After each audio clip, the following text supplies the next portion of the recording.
Hello everyone, good morning. তো এখন আমরা যাচ্ছি পলাশীতে, দেবগ্রাম টু পলাশী। তো আমরা যাচ্ছি কোথায় বলো তো, একটু পরে তোমাদের সাথে শেয়ার করবো যে কোথায় যাচ্ছি।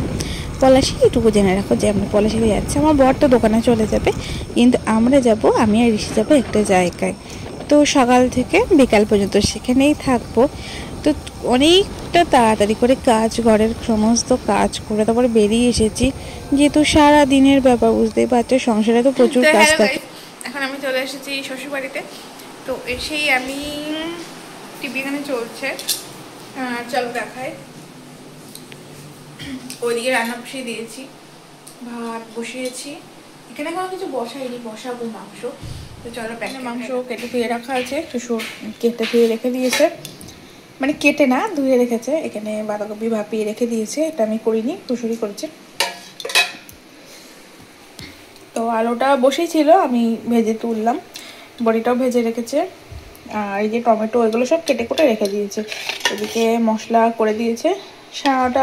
9টা 35-40 এরকম এসেছি আমি, আর এখন মানে 10টা বেজে গিয়েছে।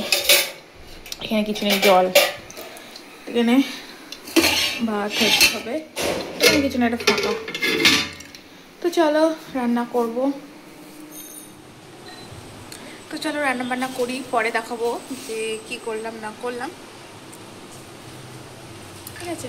তো এই যে এসে আমি নাড়িটা পরে নিয়েছি, আর রেখেছিলাম তো চুড়িদার পরে, চুড়িদার ওদিকে খুলে রেখে দিয়েছি। ওইখানে আছে ঋষি জামা, আমার জামা। তো এই টিভি চলছে, টিভি দেখতে দেখতে রান্না বান্না করবো। তোমাদের তো দেখালে আমি কি কি রান্না হবে।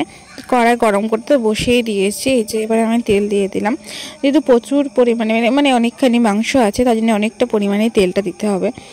তো তেল দিয়ে দিলাম, আর কড়াইটা কিন্তু অনেকটা বড়।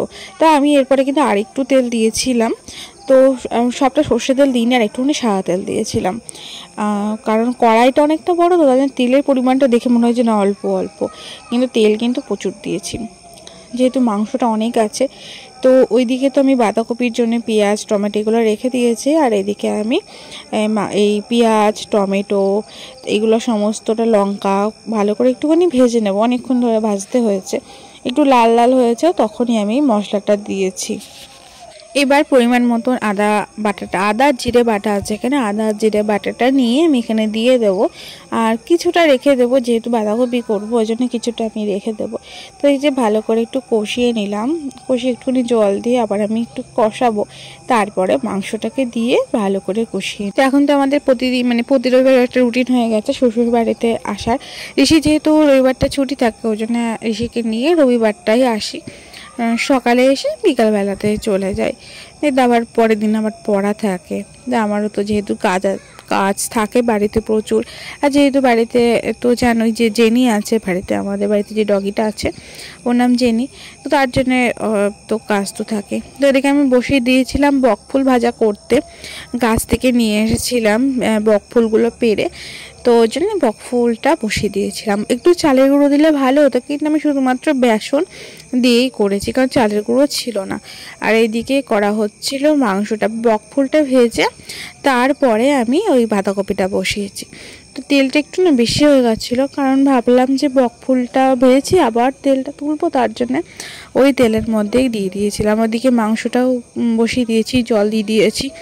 ভাতটা আমার হয়ে গেছে, তাড়াতাড়ি ভাত হয়ে গেছে, আর ভাত মাংস সমস্তটা তাড়াতাড়ি হয়ে গেছে, যেহেতু কাটা কোটা সব কিছুই ছিল, ওই জন্য অসুবিধা হয়নি। আর রান্নাঘরটা একটুখানি তোমরা ইগনোর করো, কারণ রান্নাঘরের অবস্থাটা প্রচণ্ডই খারাপ, যেহেতু এই বাড়িতে কোনো মেয়ে থাকে না, আর আমি তো থাকি না, আমি তখন বাড়ি করেছি, কিন্তু আমি সেখানে থাকি, তো তার জন্য রান্নাঘর পরিষ্কার কেই বা করবে, তো তার জন্য রান্নাঘরের অবস্থাটা কিন্তু প্রচণ্ডই খারাপ অবস্থা হয়ে আছে, তো সেটা ইগনোর করো। তো এই যে আমি আজকে বাঁধাকপিতে বড়ি তো দিয়েছি, আমি প্রথমবার বাঁধাকপিতে বড়ি দিলাম, তো শ্বশুর বলে গেছিলো যে বড়িটা দিতে, ওটা তো ভেজে বড়িটা দিয়েছি। তো বড়ি দিলে কিন্তু একটু ভালোই লাগে, খারাপ কিন্তু লাগে না। তোমরা দিয়ে দেখো, যারা দাও না দিয়ে দেখবে, ভালোই লাগে কিন্তু। তো বকফুল ভাজা হয়ে গেছে, ভাত হয়ে গেছে, মাংসটাও হয়ে এসছে, মানে হয়ে গেছেই বলতে পারো। এই যে আমার রান্না বান্না সমস্তটাই কমপ্লিট হয়ে গেল। এরপরে ঋষি ছিল না, ঋষি একটা জিনিস আনতে গেছিলো বাবার সাথে বাজারে। তো ঋষি আসলে আমরা একবারে তিনজনে খেয়ে নেব, খেয়ে দিয়ে একটুখানি ঘুমিয়ে একবারে বিকালে চলে যাব। তো বিকালে আমার শ্বশুরের সাথে বাড়ি চলে যাব, যেহেতু আমার বর সেই রাত্রিবেলায় যাবে। বাড়ি যেতে তো 10টা, 9টার ট্রেনটা ধরে, এখানে দেবগ্রামে পৌঁছায় 9:30, বাড়ি ঢোকে সেই 10টা। যেহেতু হেঁটে আসে, অনেকটা রাস্তা, কিন্তু স্টেশন থেকে আমাদের বাড়ি প্রচুর রাস্তা। এই যে সাইকেলটা কিনতে গেছিলো ঋষি, কিন্তু বাড়িতে সাইকেল আছে, তোমরা হয়তো আগের ব্লগ যারা দেখে থাকবো তারা জানো, কিন্তু এইখানে ওর তো কিছু নেই। আর অন্য একটা বাচ্চার সাইকেল নিয়ে, ওর একটা ভাইপো, ওর সাইকেল নিয়ে খুব মানে নিয়ে খেলা করে, ওই জন্য বাবা ওকে সাইকেলটা কিনে দিল। তো এইটা নিয়ে এখন চালিয়ে চালিয়ে বেড়াচ্ছে। বাড়িরটা কিন্তু পড়েই থাকে, বাড়িটা কিন্তু চালাতে পারে না। এইটাও কিন্তু ফুল প্যাটেলও করতে পারছে না, ওই অর্ধেক প্যাটেল ঘোরাচ্ছে, অর্ধেকটা চলছে। তা ও কিন্তু খুবই খুশি হয়েছে সাইকেলটা নিয়ে।